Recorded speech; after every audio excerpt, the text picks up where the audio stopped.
Good morning. It's my great pleasure to be here with all of you today. I'd like to thank my hosts, Acciona Agua, for the invitation and the opportunity to come here. And I'm very much looking forward to seeing more of the town this afternoon. It seems there's a great deal of history locally. As noted, I'm going to talk about the energy consumption of desalination and prospects for reducing it in various situations. So this is a plant that was recently opened in the U.S. The U.S. comes somewhat late to large-scale desalination. The particular plant is in San Diego and required many, many years to come online because it took a long time for local authorities to understand how to write permits for a desalination plant. But it did eventually launch about a year ago and has been producing water on spec since then. The energy numbers for this plant are of particular interest. The total energy consumption is around 3.6 kilowatt hours electric per cubic meter of water. The RO stage alone is roughly 2.7 kilowatt hours electric per cubic meter. And this is a state-of-the-art plant. It gives you a sense of where energy figures lie. If you're familiar with costs of water, and many of you are, you'll note that this is a fairly expensive water. This is the contract price that they got. The plant in particular, because of the time required to be built, had very large financing costs, which added into the eventual price of water. I come from a thermodynamic background, and so when I look at desalination plants, I tend to start by drawing a control volume around the plant in the style of mechanical or chemical engineers. And so when I see a plant of this type, what I see is seawater coming in, fresh water going out, a brine stream going out, and some amount of work that's required to separate the fresh water from the seawater. It's straightforward thermodynamics to apply the first law and the second law to the plant and do a calculation. If you assume the plant has no losses, no inefficiencies, generates no entropy, you find a number for the minimum amount of work required to produce water.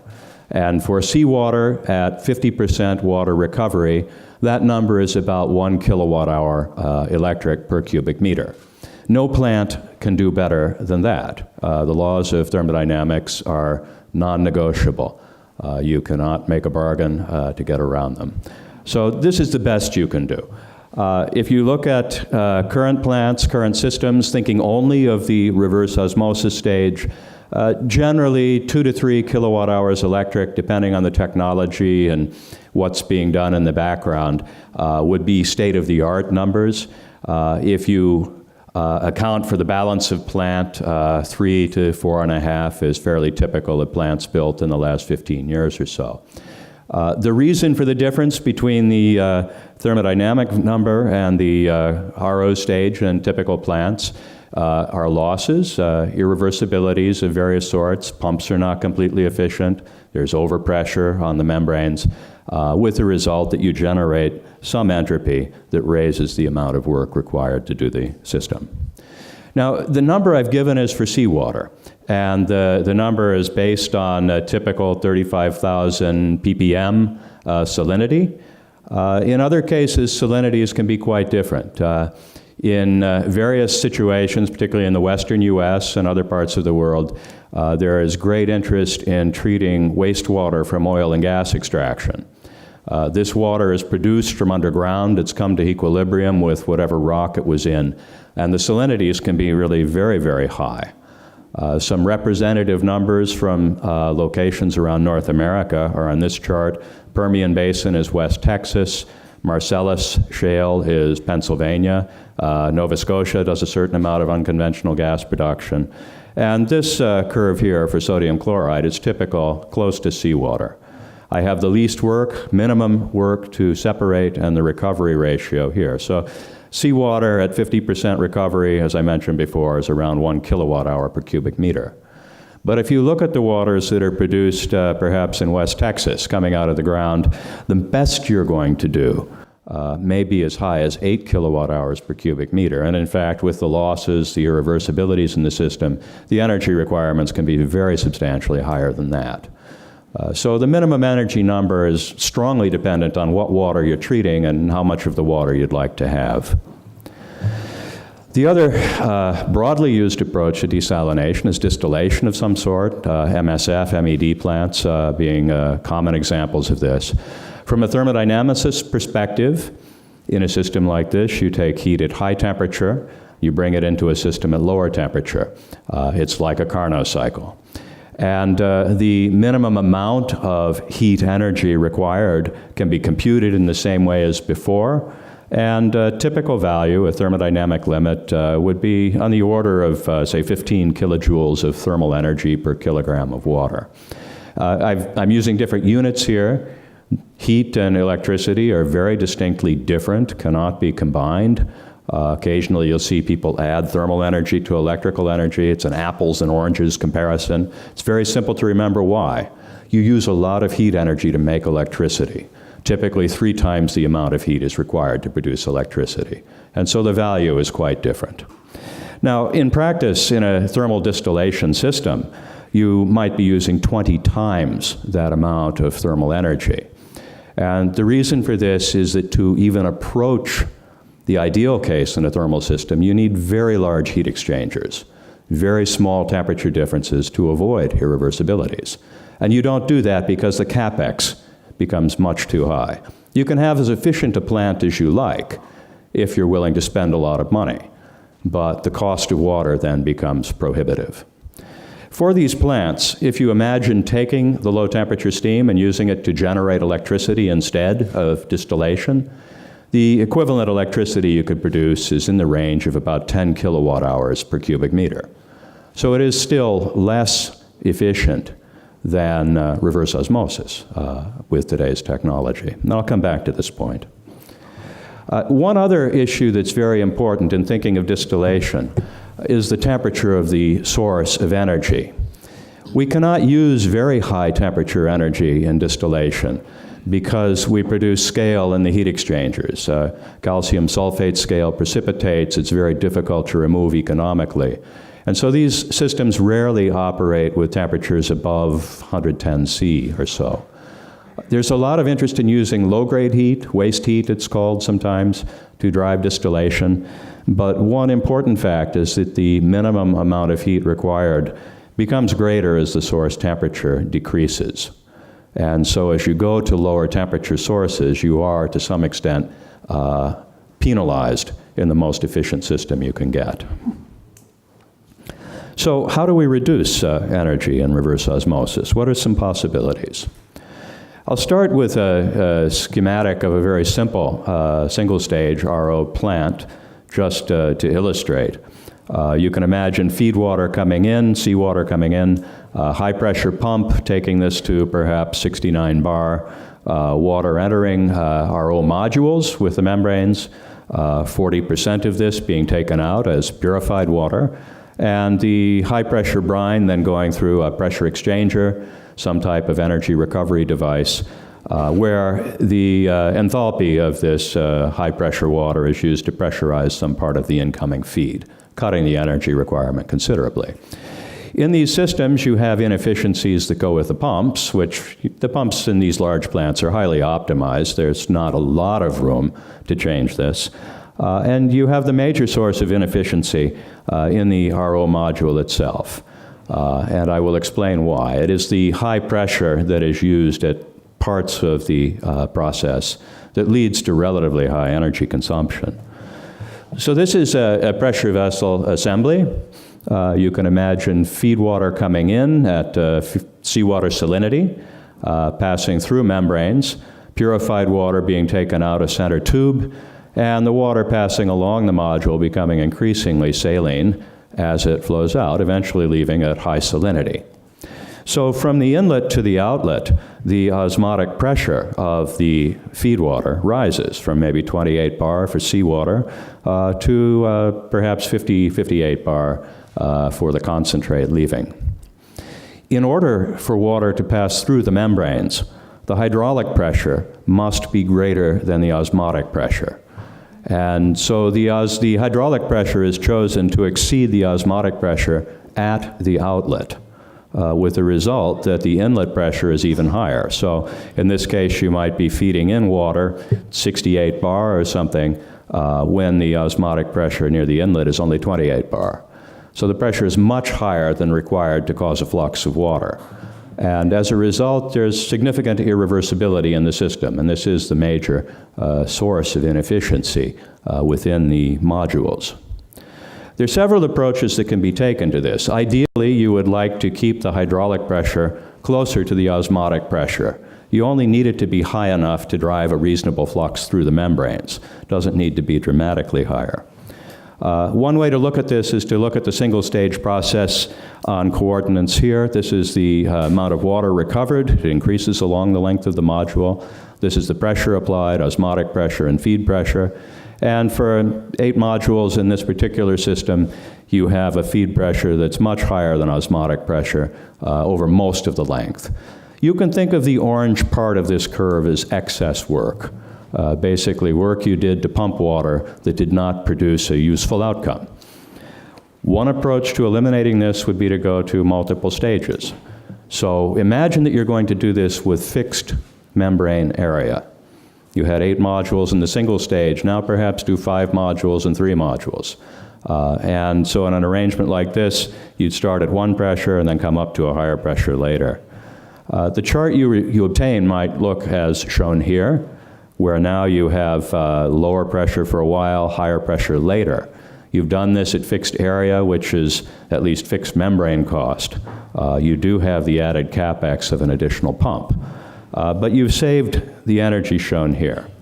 The key question then is, have you done this in an economically efficient way? Did the savings in energy offset the capex of throwing in an additional pump, or is it just an exercise in thermodynamics? So we've done some work to look at these questions. This is energy savings in the 2-stage case I showed you, optimized for pressure and the number of modules in each stage, 4 and 4, 5 and 3, 3 and 5, whatever works out best. You find that the energy savings at 40% recovery are not really so much.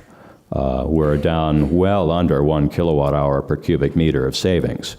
If you go to, say, 60, 65% recovery, you might save half a kilowatt hour per cubic meter. And there are examples of plants that have run to recoveries up into that range in some settings, depending on feed salinities and so forth. So the capex for adding the second stage rises as the recovery ratio rises. You have a little less water to circulate. And what we found was that if you're only at 55% recovery or so, you need a very high electricity price before cost recovery can occur. So if you're on an island where electricity can be quite expensive, perhaps you can break even.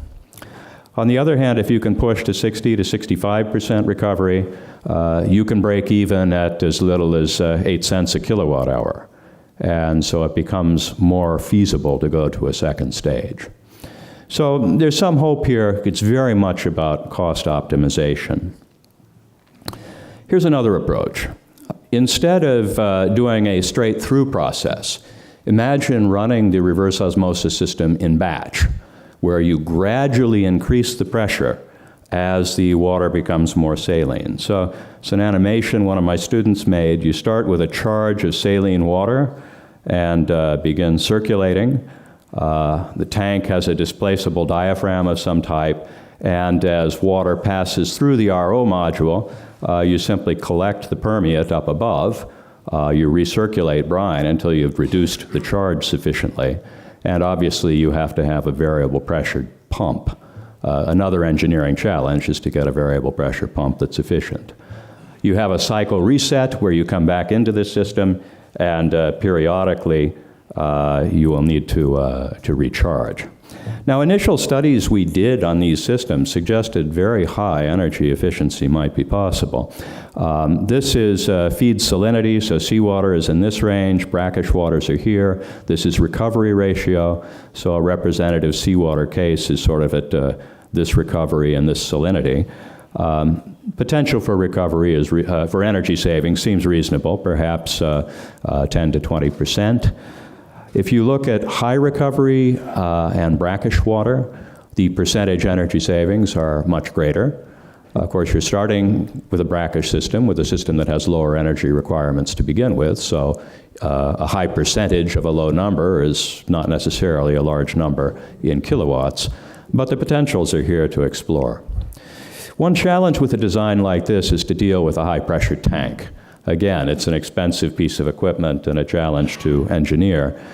We have a different configuration we looked at that keeps the tank at low pressure and instead has a high-pressure stage, again with pumps at variable pressure, and a pressure exchanger in order that you can take things to high pressure, bring the brine back to low pressure, and put it back in the tank for recirculation, again until the charge is spent. And so in this arrangement, you avoid the problems of a high-pressure tank.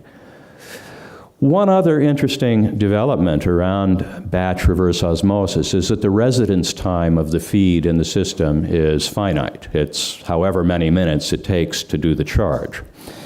The formation of crystalline scale, precipitation of scales from a saline feed, requires some time for nucleation. And so there's a certain residence time that's needed before you can get the nuclei to create crystals for precipitation. And our studies suggest, and there are some field data on other technologies to support this, that batch operation may be much more fouling resistant than continuous operation because of the limited residence time. And our current thinking is that the fouling resistance may actually be the greater advantage of batch RO rather than the energy savings per se. And this work is continuing. Final comments on batch RO. The time to refill has to be managed. If you can refill it in about 10% of the cycle time, then you can achieve energy savings. If the refill time is very long, you diminish performance. It's not so good. We think that having the smallest possible tank is the best way to achieve energy savings. You don't want a lot of brine sitting in the tank, especially if it's at pressure or being circulated. It's inefficient. So the smallest possible tank is the best approach. And then the fouling resistance matters a great deal. In this particular chart, when we go from a relatively large tank size in the blue curve to a lower tank size, the specific energy consumption falls quite a bit. And we are getting projections in the range of 2.1 kilowatt hours per cubic meter. So another approach, can we have better membranes? Now, this is a chart from my colleague, Professor Jeff Grossman at MIT. Jeff has been very interested in a material called graphene. It is a single atom thick sheet of carbon, and as a result, it's very thin. The permeability is quite high.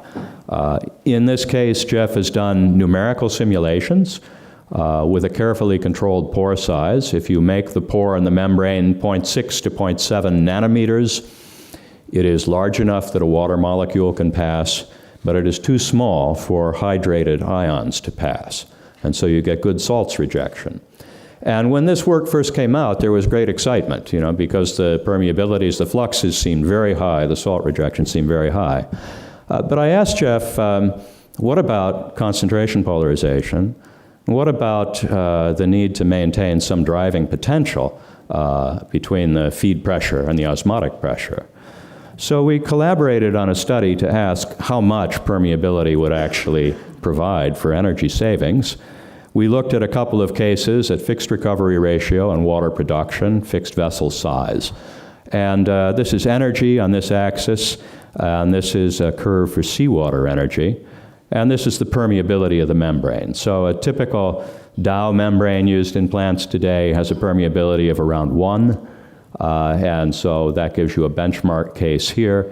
If you look at increasing the permeability even by a factor of 3, you've achieved most of the gain. You don't benefit by having a permeability that's 100 times greater. The factor of 3 might buy you 10% or so in the energy consumption, but it's not radical. If we look at brackish water for similar considerations, the savings are a bit greater, perhaps as much as 40%. On the other hand, there is an opportunity to reduce system size and volume with a higher permeability that should also be considered. But certainly, it's not going to push you down to the thermodynamic limit of performance. The question of concentration polarization is one that's very important for all of these novel membrane designs. So this is a membrane here. You have water flux toward the membrane, carries salts with it. The salts are rejected by the membrane, and so the concentration of salt increases near the membrane surface. Some of the salt then has to diffuse back up this concentration gradient in salt. But the higher salt concentration at the membrane raises the osmotic pressure near the membrane, and it reduces flux. And so as you get higher and higher concentration polarization, you not only have fouling risk, but you have lower and lower flux. And in fact, I showed with my former student, Ronan McGovern, that there's an asymptotic limit to the flux you can get. So we did some analysis. This is dimensionless flux, dimensionless permeability. So today's seawater membranes might land at this point. And as you raise the membrane permeability, you would track this curve.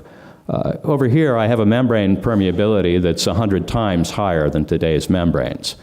The flux, on the other hand, is increased only by about a factor of 4.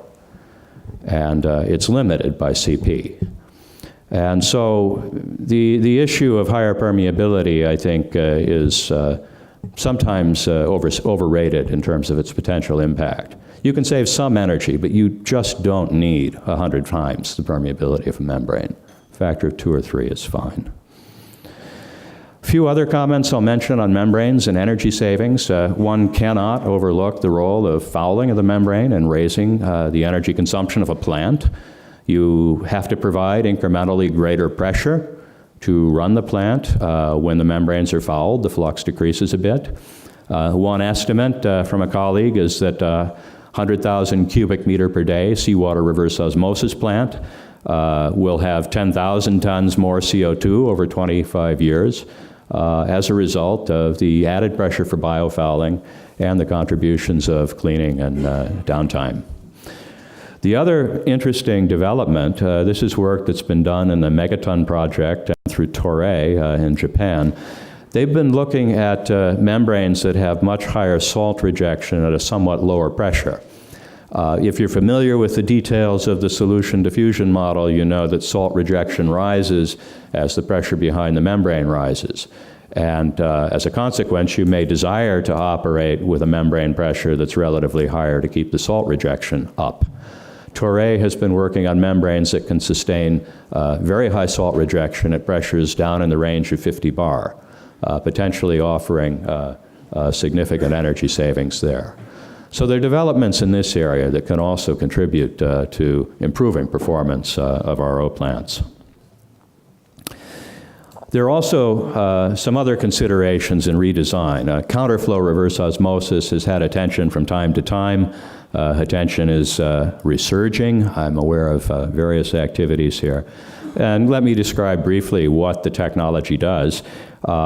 In this case, you have saline streams flowing in opposite directions. And so you might have a 70 gram per kilogram stream at low pressure entering one side and entering at high pressure on the other side, with the result that the high pressure forces water from this stream into this stream.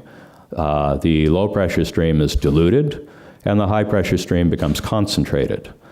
What's interesting about this is that the osmotic pressure difference between the two streams is not so high. When you do seawater to fresh water, you have the full osmotic pressure of seawater as the osmotic pressure difference. In this case, you're working with the osmotic pressure difference between, say, 90 and 70, which is on the order of 20 bar or so. So you need a lower hydraulic pressure to maintain flux through the membranes. And this is where the opportunity to save some energy may come in. There are a number of configurations. We have some ongoing research in this, as yet unpublished, that I won't put up. But there was a study from Carnegie Mellon recently. They're calling this osmotically assisted RO, but it is counterflow or CFRO. And in their arrangement, they have a series of sweeps at rising salinity, a final reverse osmosis stage to produce pure water. And what they found as they look at the salinity of different feeds is that for feeds typical of seawater, the energy consumption is pretty much the same as for conventional reverse osmosis, which would be the squares here.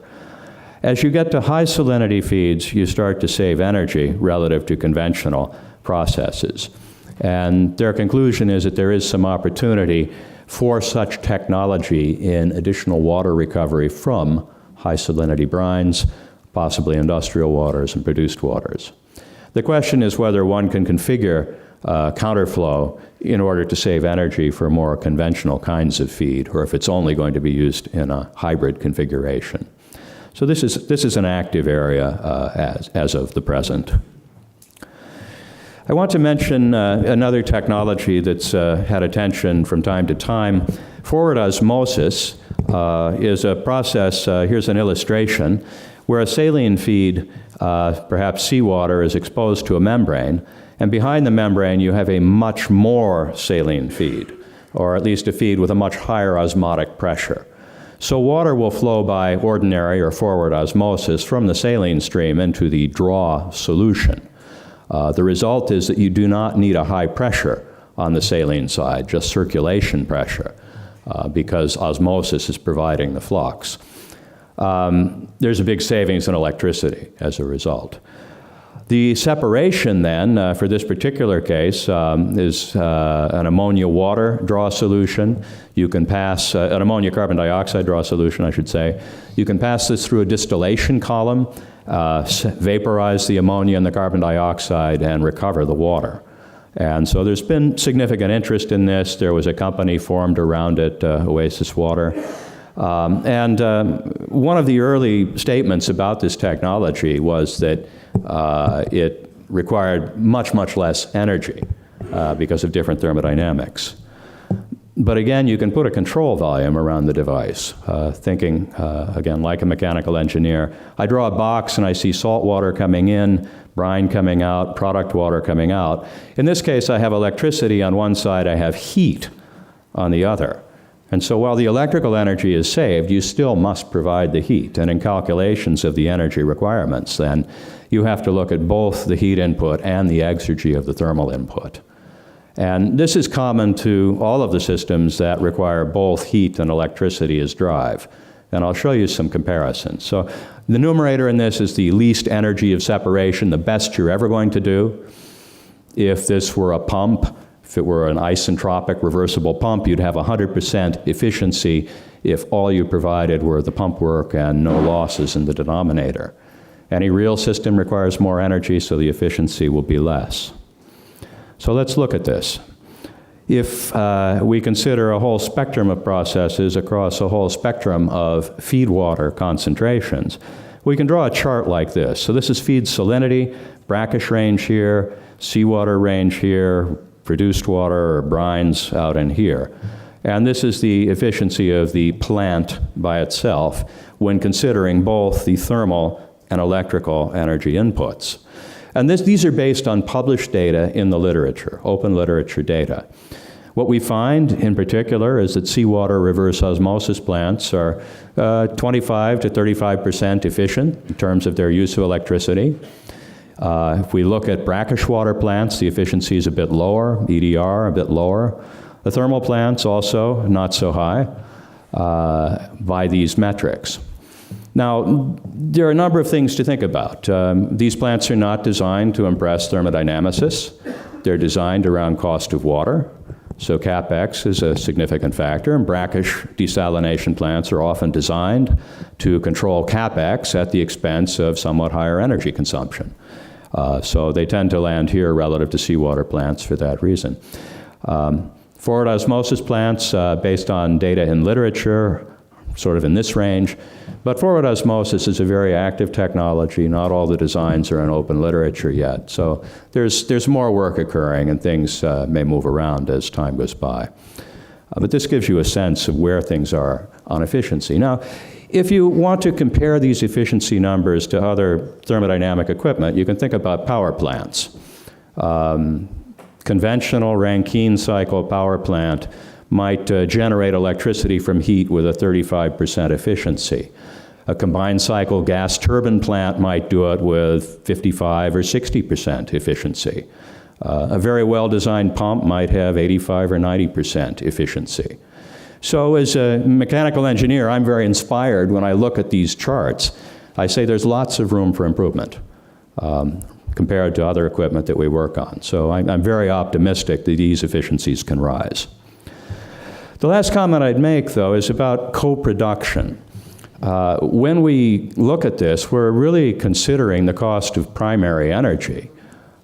This is a representative MSF plant from the Gulf. You have a number of stages of flash in the foreground, power yard in the background.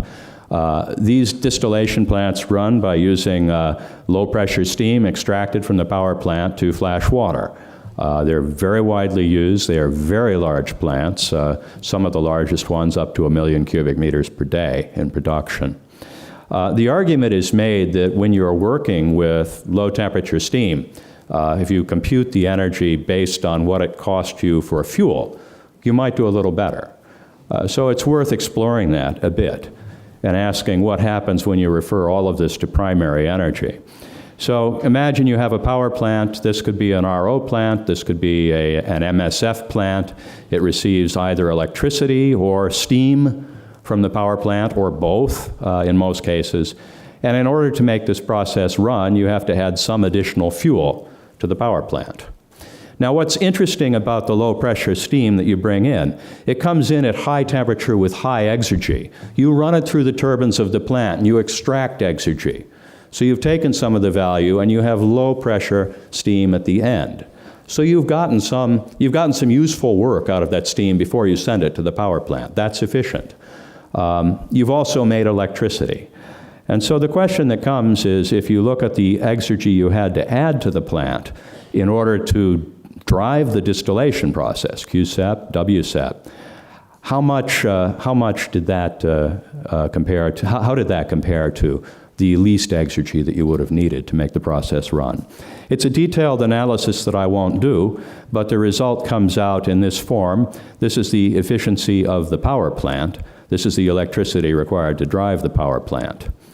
You'll notice in this equation that if the power production is not efficient, then it favors strongly using steam and not electricity to drive, because much of the exergy of the steam plant is lost in an inefficient plant.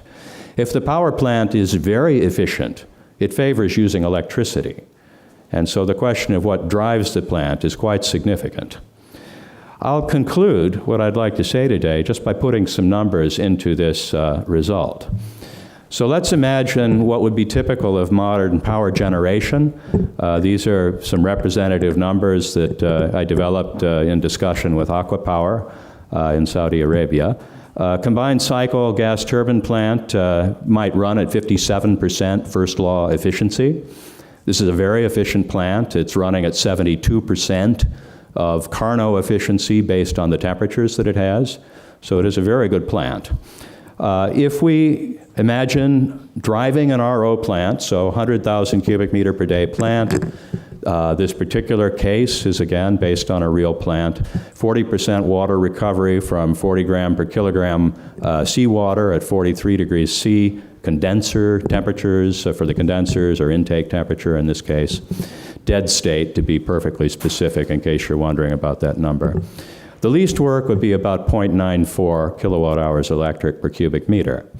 If we go through the numbers, this RO plant is 23% efficient based on the electrical input to the plant. It's 17% efficient based on its use of thermal energy.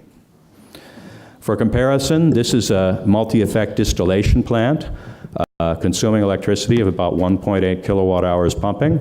It takes in low-pressure steam at 74 C, puts out condensate at about 70 C. There is some injected medium-pressure steam for the ejectors as well.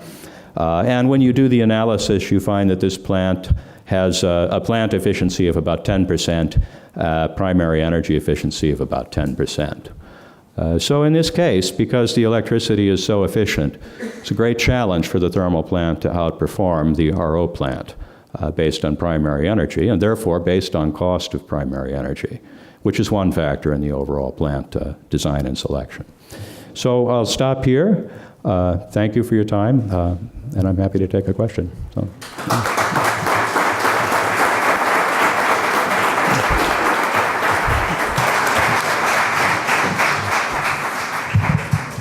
Thank you very much, Professor Linhart. We have a few minutes for some questions.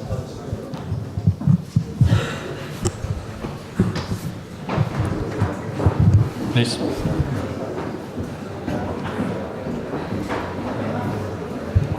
You have a microphone?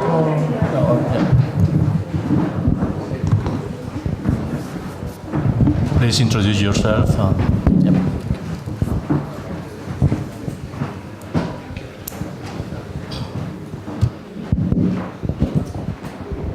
Thank you. Hi, it's Maria Manidaki from Mott MacDonald. Hi, John. Great presentation. Thanks for that. And it looks more like the future will be in the membranes, reading between the lines here, in terms of efficiency. Now, I just want to ask a more generic question. So, as more and more renewables come into place, especially solar thermal power, and in the Middle East, we know that they have been starting to look at it very seriously. Do you still think that the same rules apply in terms of the economics of membrane systems and thermal desalination systems? Thank you. That's a very good question, a very interesting question. If you've been following news reports in recent years, you will have seen the cost of large-scale PV energy falling radically, with bids that have been issued as little as 2.5 cents per kilowatt hour for non-dispatchable electric power. And so it suggests that in cases where you have favorable economics, good site, good loan terms, good manufacturing, good cost of labor, you can do very well by driving an RO plant with some intermittency on PV. If you go back to add storage to make things dispatchable, then you have the cost of the batteries that go into the plant. Battery prices remain a challenge. They are falling. There are efforts to drive up production very dramatically. One interesting factor around batteries as it relates to water production is the rising demand for lithium batteries for transportation. And the transportation sector is likely to drive improvements in the battery sector very strongly, particularly as China moves in that direction. So there's reason for optimism around the pricing of batteries. On the solar thermal side, the best performance is usually obtained with large-scale concentration. The CSP plants probably offer the best prospects, particularly for dispatchable power or 24/7 operation, when they're integrated with appropriate storage, molten salts or something in that nature. If you had asked me 2 years ago, I would have said the cost of CSP is 15 cents a kilowatt hour. It's still rather pricey. I have seen numbers within the last 6 months down to 7 cents a kilowatt hour, falling rapidly. And so in this case, you have an interesting economic equation to explore of whether CSP with storage and no expensive batteries provides a good option relative to non-dispatchable PV, or some combination of it. So I think there will be a lot of development and activity. The CSP plants are interesting as well because they're, of course, often hybrids with an MED stage, an RO stage, lots of system optimization and things to consider there. One challenge for MED with solar is placement of the plant. The best place for a solar plant is generally not at the shore. Solar availability is better as you go inland, and so then the question becomes, what are you pumping back and forth between the plant? You don't have that challenge with electricity so much. You can use a wire and send electrons rather than kilograms of water. So there are also some issues to be addressed in that direction. I think it's a very dynamic time for renewables, and I think they're going to see broad adoption rapidly. Any other question? Please. I'm José Díaz Caneja from Acciona. Going back to the evolution of the technologies and the efficiency levels, I've been often questioned about why, for example, in the renewable energy business and batteries, things seems to evolve much quickly than in the desalination industry.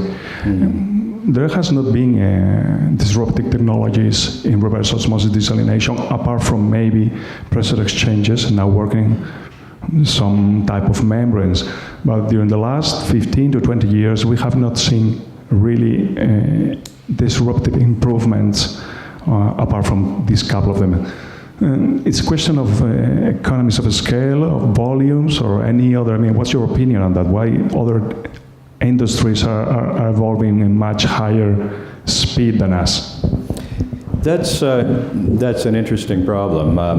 The desalination industry has certainly improved incrementally in continuous steps for many years. The energy consumption has dropped quite a bit since 1980, perhaps, progressively falling. It appears that gains in energy per se are slowing down as we become closer to the thermodynamic limits of performance, perhaps not surprising. For a long time, I think research around desalination became somewhat slow. Certainly in my country it did. So a lot of activity in the 1970s and 80s, and then people looked at other problems for a long time. And it's only recently that we have seen locally a lot of new development in the area. So a number of new things are being tried. Much of the excitement, if you like, seems to come from materials science. Every time someone comes up with a new membrane, there's a new paper in Nature or something, a new news report, and on a potential breakthrough. My sense is that many of these breakthroughs face the limits as I've described and will not be quite so fast. But I think within the materials area, there's still opportunity to continue improving on issues like fouling, issues like somewhat higher selectivity, somewhat better permeability. Those activities will continue by increments. In terms of the hydraulic design, I'm not so sure. There's been a lot of work done. There's certain components that, if improved, could provide some savings. The batch processes I mentioned really do require better variable drive pumps, for example, with high efficiency over a broad range of operating condition. On the thermal side, I have not seen a lot of new development. Thermal systems face very strong limitations because so much irreversibility comes from passing heat through a temperature difference, which you must do in a heat exchanger. And so the question is whether you can lower the cost of heat exchangers enough to make them much larger. There has been some development around polymer tube heat exchangers with relatively good thermal conductivity. This is a more recent development. Some of that will be adopted for sure. There may be some opportunities around cheaper materials within other parts of RO plants as well to control and limit costs. I'd love to see a breakthrough, but I'm not willing to forecast one. Last question.